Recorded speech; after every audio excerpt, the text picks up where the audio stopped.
Një shqetësim që dua ta ngrë dhe që s'është dhe pjesë e raportit, por marrë shkas edhe nga pyetja, është shqyrtimi para gjyqtarit të seancës paraprake.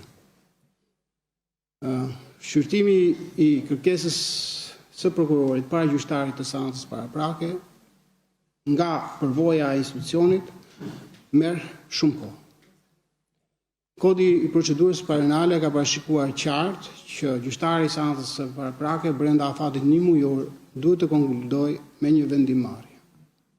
Ama praktika në prokurinë e posaçme, dhe këtu flas vetëm për prokurinë e posaçme, nuk marr përsipër të flas për prokuritë e jurisdiksionit të përgjithshëm, na tregon që çështjet, gjykimet para gjyqtarit të seancës paraprake zgjasin 6 muaj, 4 muaj, 9 muaj, ka patur edhe 12 muaj. Po flas gjykim para gjyqtarit seancës paraprake që sipas parashikimeve ligjore duhet të përfundonte brenda një muaji.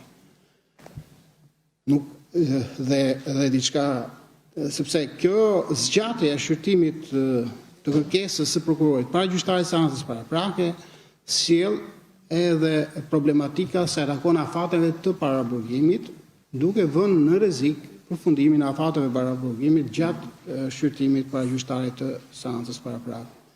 E njëjta situatë është edhe me gjykimin e shkurtuar. Konstatojmë që edhe gjykimi i shkurtuar, aplikimi i tij tashmë kërkon kohë, madje mund ta them që gjykimi i shkurtuar tashmë zgjat më shumë se zgjaste para ndryshimeve të kodit procedurës penale në vitin 2017. Me futjen e gjyqtarit të seancës paraprake, sepse duhet të shkosh para gjyqtarit të seancës paraprake tashmë, duhet të bëhet një shqyrtim atje, pastaj nga gjyqtari i seancës paraprake do kalosh në gjykimin në themel me 3 gjyqtarë të gjykimit të shkurtuar dhe zgjatet koha e trajtimit të çështjes, edhe pse jemi para gjykimit të shkurtuar.